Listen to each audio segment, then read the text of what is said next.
Thank you for joining for this episode of the TechSpective Podcast. My guest is Kate Burkhardt. So, Kate, if you want to introduce yourself, give a little bit of background. Absolutely. Yeah, my name is Kate. I'm a VP on the investment team at YL Ventures. So we're a venture capital firm that invests in early stage cybersecurity companies, specifically with entrepreneurs out of Israel.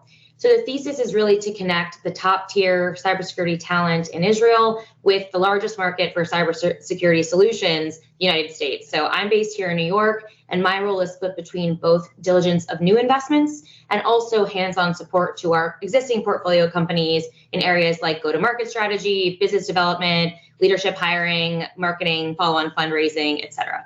So thanks for having me. My pleasure.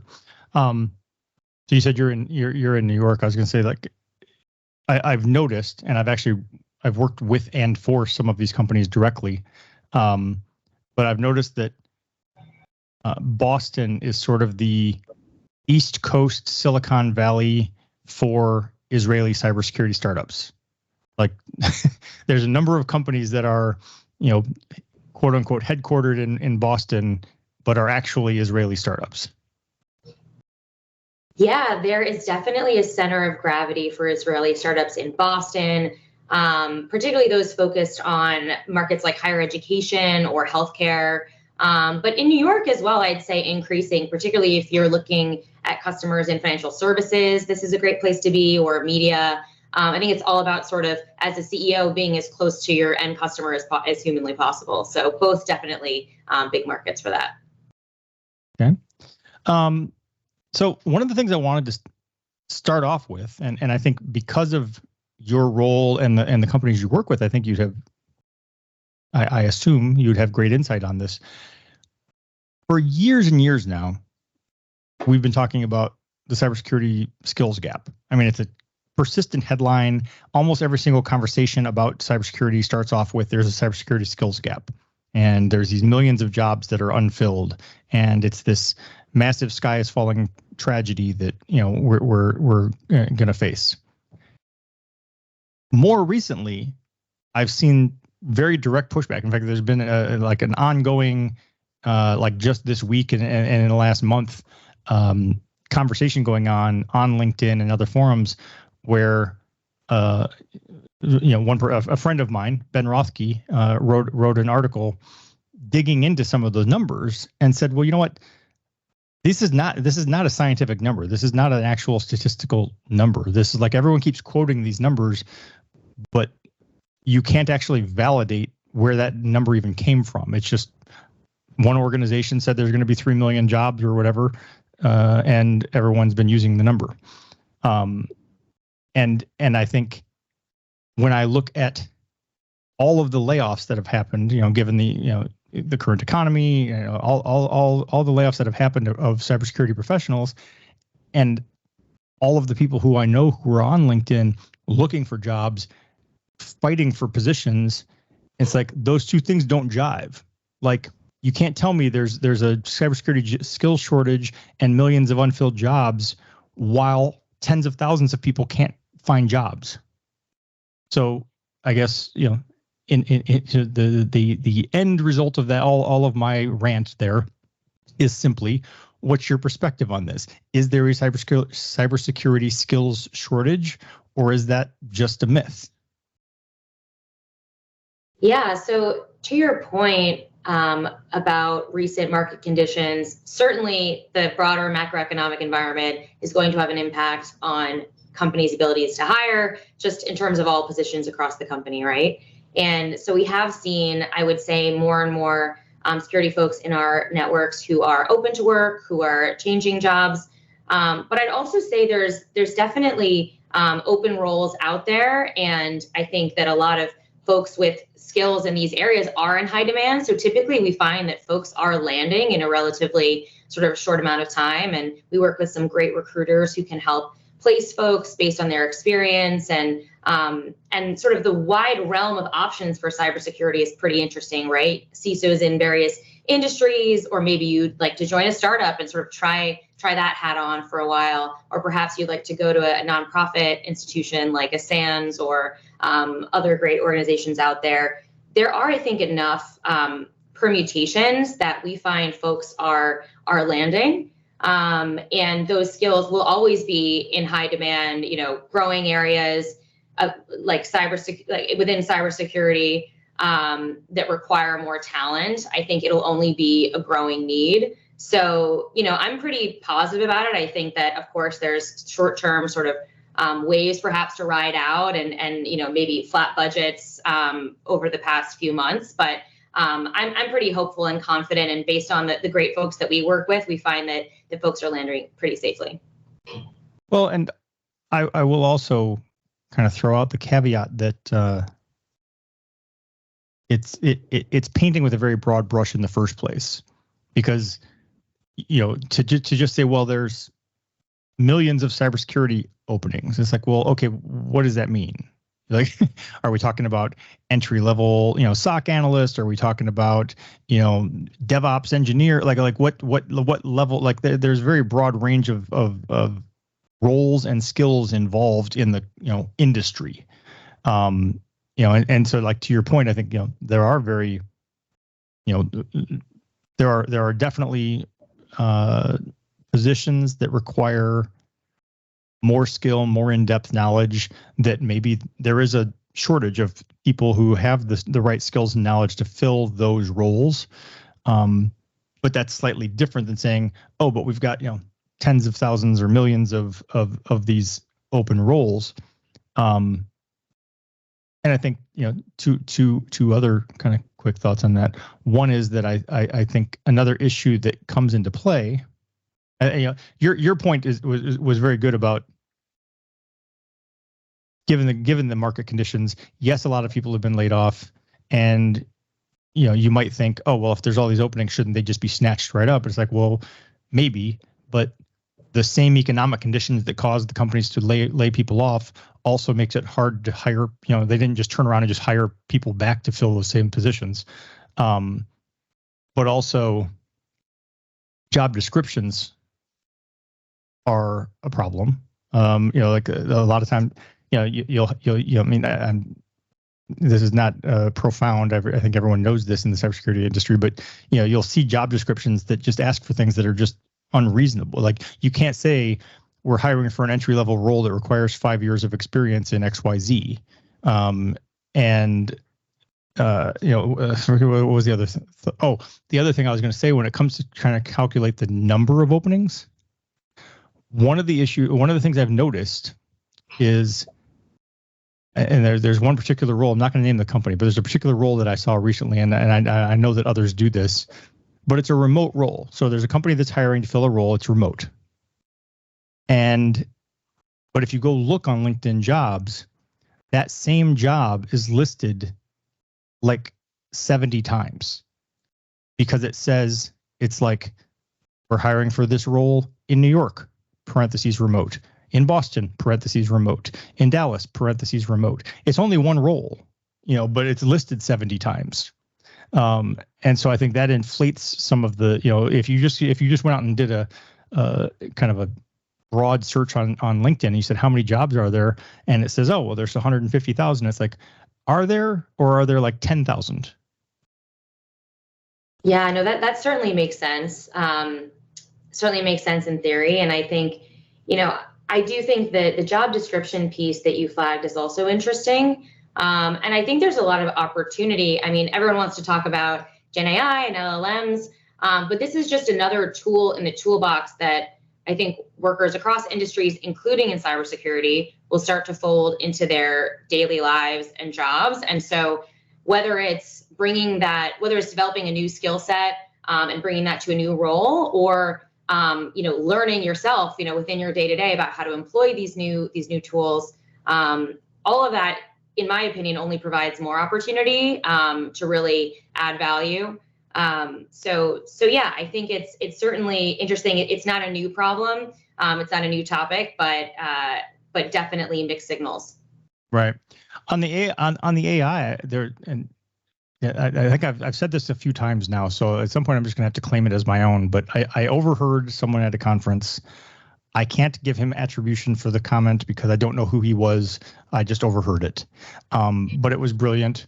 So, by the way, person, if you're out there, feel free to contact me and let me know you're the one that said it, and I'll give you credit.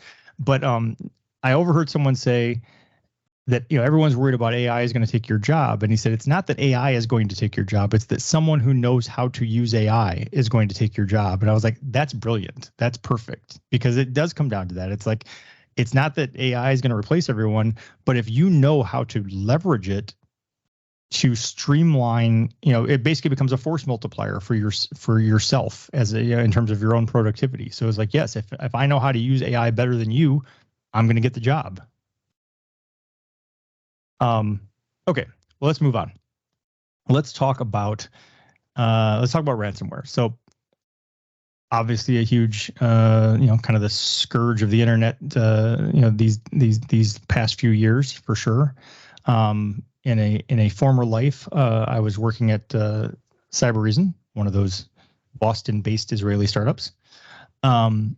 And we had a huge focus on ransomware. I wrote 3 different very in-depth reports about, kind of the state of ransomware, and we did, we did these surveys where we found that, it didn't.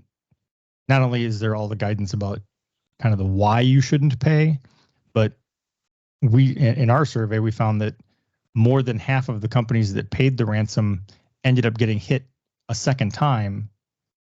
And that most of the time it was by the same threat actors, that they were basically like, well, you've already shown a willingness to pay. And it was usually within like a month. So they're like, well, you've shown a willingness to pay. We know you haven't had time to address the problem. So we're just going to hit you again and ask for more ransom. So all that's a very long way of saying this is obviously a big problem that's out there. And one of the other things that we that I've written about in the past and discussed in the past is just that once the ransomware like payload has been executed, there's no good option. Because especially now in the current state of ransomware, I mean that by the time your systems are encrypted, that means they've already exfiltrated all the data, which they're now going to extort you with as well. So it's like you can pay the ransom or not pay the ransom, but if you try to stand on principle and say I'm going to restore from backup, they've got your data, they can sell it, they can leak it, they can do whatever they want with it. If you pay the ransom, there's a good chance the decryption tool will be dysfunctional and you won't even get back all of your data. You might get part of it back. And then ultimately, you're relying on the honor of thieves. Like, you don't know that they won't still sell your data. Just because you paid the ransom, they still have it. So just because you paid the ransom doesn't mean you won't find your data on the dark web.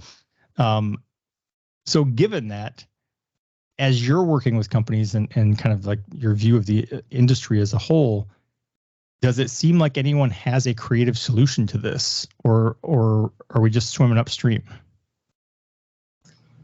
Yeah, it's a great point, and it's such a challenging area for CISOs and security leaders to tackle. So we have seen actually relatively few solutions that are effective as a single platform for ransomware to detect and prevent ransomware. In general, we find that it's really a layered defense approach is the best approach. So different tools and technologies and processes to make sure to protect yourself as best you can, really. So a strong combination of EDR, anti-phishing, network segmentation, data security, backup and recovery is extremely important, as well as employee awareness and training are really all pieces of the puzzle, I think, to creating a program that is as resilient as possible to ransomware threats. But a lot of organizations just don't have that level of maturity to really cover all the bases.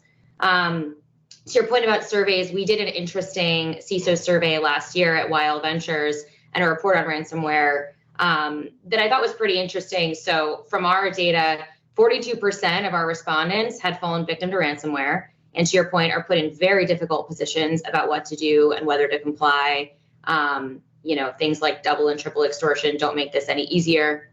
And they're worried, CISOs are worried about the trajectory of future attacks as cyber criminals are continuing to evolve and innovate as well and try to maximize their bottom line. So definitely a huge, very top of mind for folks.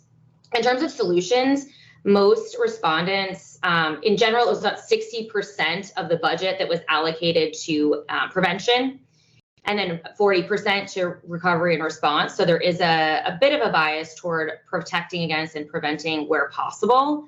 But security leaders also understand that guaranteed protection is not possible. And so you have to be prepared through a strong recovery plan to sort of react if and when it happens. And interestingly, 22% of respondents reported employing a dedicated anti-ransomware platform.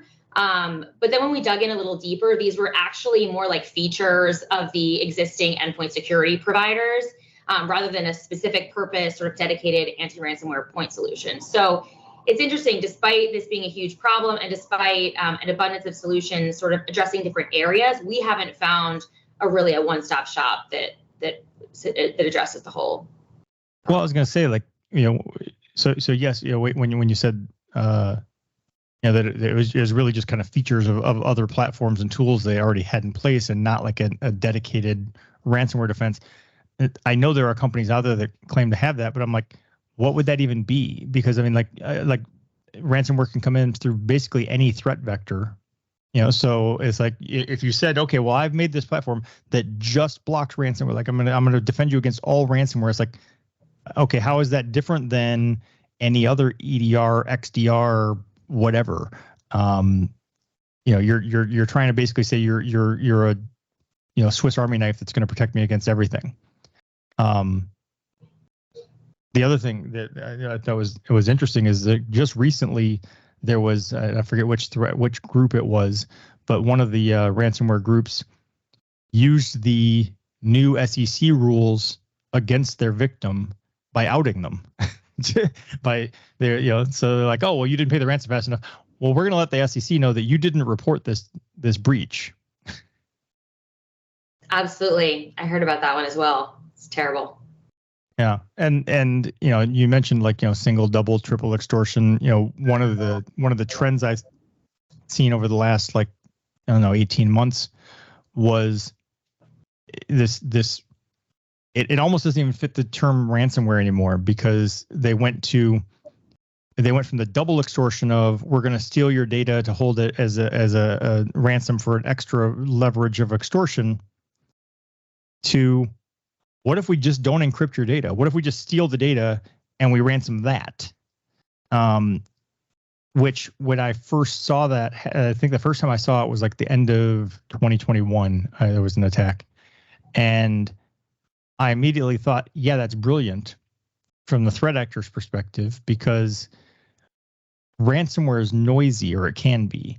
When you shut down Colonial Pipeline and you block oil production on the entire eastern seaboard, that tends to draw attention, and not the kind of attention you want in some cases. So it's like, well, if I can take your data and I can extort you, but it's all kind of hush hush behind the scenes, it's a lot easier for me to, it's a lot easier for the victims to then pay the ransom, because they, there's the, I don't know, moral and ethical quandary of paying the ransom, because one of the other things that a lot of people don't consider when paying the ransom is, it actually, there's actually a fair chance that you're violating some international law or sanctions, because depending on who you're paying that money to, you're either sending money to a country you shouldn't be sending money to, you're sending money to, organizations that are known terrorists, like whatever it is, you're actually violating the law in some way by sending the ransom in a lot of cases. Absolutely. Yeah, and I think it's such a hard problem to solve. There are some interesting approaches around basically defanging customer data through encryption and other means, so that basically the attackers have nothing to steal. It's like kind of defeats the whole purpose of even being a target of ransomware, which I think is particularly interesting. And I think there's also a lot of value in backup and recovery. I think it's not super sexy, but it is crucial to getting your systems back up and running. And I'm hopeful that through combinations of the recovery and response piece, of course, we'll always go for prevention where we can, but I do think it's important to keep each element in mind. and ideally, diffuse the value as much as possible so you're not a target.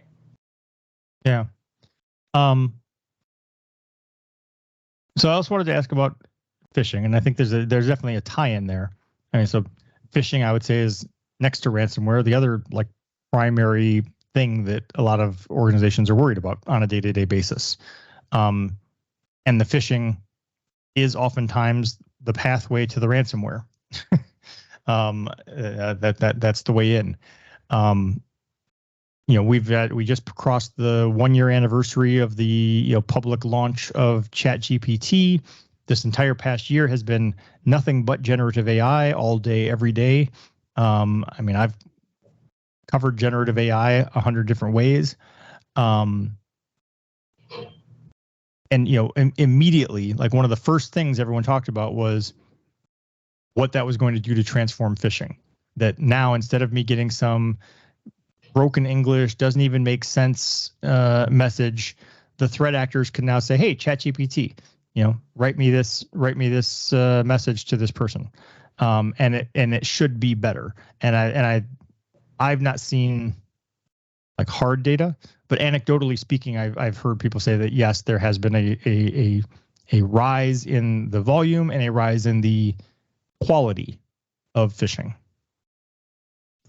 Yeah, absolutely. I think this is one of the more obvious sort of applications, like you said, of the ChatGPT technology is both the ability to do it at scale, like you mentioned, not having to have a human write each particular prompt, and being able to make it customized, by the way, to the target by automatically pulling things from your LinkedIn profile or topics you referenced in a prior talk. These things can be very convincing, and like you said, at scale is definitely an issue. And I think as we think about the AI generated attacks, you have to assume we have to meet that threat with AI generated defense as well. And I think there are interesting phishing detection technologies that will hopefully allow us to better detect phishing emails or detect AI generated content more accurately. Of course, it's not 100% bulletproof. It's very much new territory. So I think that it does underscore for me the importance of employee training as well. We talk about technology and people all the time, and I think the answer is both. And people need to be a huge part of your defense there as well. And I think another piece related to phishing is potential for data and IP loss through ChatGPT and other Gen AI tools, sort of related to that, but a little bit different, especially in areas like healthcare or finance with PII, PHI, PCI, et cetera. I think that's something that we've already seen bad actors exfiltrating data from those platforms based on employee mistakes that way. So also underscoring the importance of employee training, just to think through, do I want to press that button? Yeah. Well, and I actually have a kind of an interesting perspective on phishing because I am TechSpective, so like, yes, it's the website, but I'm the whole company. And I get emails all the time, like multiple times a week of, hey, this is TechSpective HR. Here's a link to your, payroll statement. Hey, this is, TechSpective IT support. You need to reset your password. Just all kinds of stuff like that. Or, hey, you got a fax. I'm like, no, I didn't. It's not 2005. I did. And so lots of things like that. Or voicemail, like, here you got this voicemail. I'm like, well, no, because I don't have any such system. So, but those are things that are easy for me to dismiss because I'm the whole company. Whereas if I was an employee in a 10,000 person company and I get an email that says that it's from HR about my payroll, I'm likely to click on that. That's such a good point. Yeah, diffuse responsibility within an organization really magnifies the problem, especially when you can't check in, just Slack the person next to you or whatever. Much more difficult. So one of the things that I think this is, especially in your role and kind of the broader role of Wild Ventures, I think this is relevant, but we have like basically a very global economy. that technology is very global. Even if you think you're buying something from whatever it was manufactured in this country, it's like, okay, but it has parts and components and whatever from around the world. So it's just the state of the world we're in. On the other side of that, you have things like Russia invading Ukraine or the Israeli-Hamas conflict going on. The earthquakes and tsunamis in the South Pacific, and all these things that happen, whether it's hurricanes and wildfires and et cetera, that impact the ability to move goods from point A to point B, for people to get online from point A. So like, I guess what is your insight on that, and like the guidance for like, how do I balance if I'm a company and I want to be part of this global economy, and take advantage of it, but I also want to hedge against the risk and be able to be resilient if a company that's a partner of mine on the other side of the world is dealing with a flood or an earthquake and is not available. My company still needs to carry on. Certainly. Yeah. And in this global environment, everything's interconnected. And, we've seen and we know that markets will inevitably react to these global events. And it can create periods of certainly uncertainty and difficult times. I work with a tremendous amount of Israeli entrepreneurs who have obviously been facing a lot of disruption recently. But I'll also say that these are truly some of the most brilliant and resilient and just agile folks I've ever had the pleasure of working with, and their ability to stay laser focused on their customers, continue to deliver no matter what, has been really inspiring to me personally. So I think part of it is, taking on the challenges and being adaptable. But there's also an element of diversification. So for example, with our portfolio companies, while the R&D teams are typically stationed in Israel, a lot of times the go-to-market folks, so sales and marketing, the CEO, maybe customer success, is located in the US or the EU. So that really helps maintain business continuity, particularly for the customer-facing activities, which is very important. And then I think from a macro perspective, certainly we've seen disruption in the short term, but I think thinking about the Israeli-Hamas war specifically, this will only increase the need for cybersecurity solutions over the longer term. And I think that the companies that weather this storm are going to emerge stronger. And the Israeli cybersecurity industry in particular has built this really well-deserved reputation for cutting-edge technology, really dogged focus on their customers, and continuing to provide innovation for this rapidly evolving landscape of different cybersecurity threats. Yeah. Well, and when I talked, I don't know, a month or so ago with Yoav, and we talked more specifically about resilience during the Israeli Hamas conflict. One of the things he emphasized and stressed was kind of the community around you, and in your case specifically, having a partner like Wild Ventures. But if it's not Wild Ventures, just having other partners who are willing to step up. So whether it's you're a global company and you've got an office in New York and you've got another office in London and you've got another office in Hong Kong, and being able to like offset things where you're like, oh, well, that office is dealing with a hurricane, so the other two offices will pick up the slack, or a situation where you've got partners like Wild Ventures, where you say, okay, hey, listen, we're dealing with some stuff and we're not going to be able to get stuff done the way we normally do, but having someone who's willing to say, okay, well, how can I help? What can I do to pick up some of that slack? Absolutely. And I really view my role as an investor and a partner as being in the trenches with our companies and really trying to take as much of the burden off as we possibly can in times like these. And particularly for things like go to market, I think we can be helpful and sort of all row in the same direction. So I think it's about constant communication. It's about being vulnerable when you do need help and sort of reaching out. and just sort of continuing to band together and weather the storm. So, yeah, but I do think over the long term, I'm very excited and energized and bullish on the market. Okay, which is an excellent segue to my next question. Because there's been just billions upon billions upon billions of dollars get tossed around in the world in general, but definitely in the cybersecurity industry. And and again, I was at Cyber Reason when we got $325 million at the same time that Lacework was getting like $1 billion, and they're just massive amounts of money were flowing in. Next thing you know, I mean, Cyber Reason still technically exists, but it's definitely flying on fumes, and they went from 1,500 employees to probably a couple hundred now. I really don't know.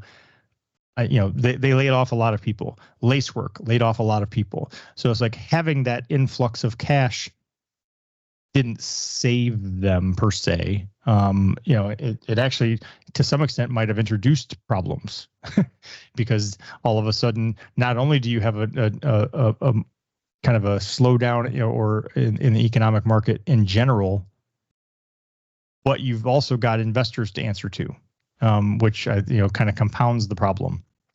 So, I guess the question out of all this is just sort of, how do you see this going forward? Like, was the heyday of cybersecurity investment like overblown, and this is partly a correction to that, or is this just a little hiccup and we'll kind of get back to the regularly scheduled programming soon? Because I do still see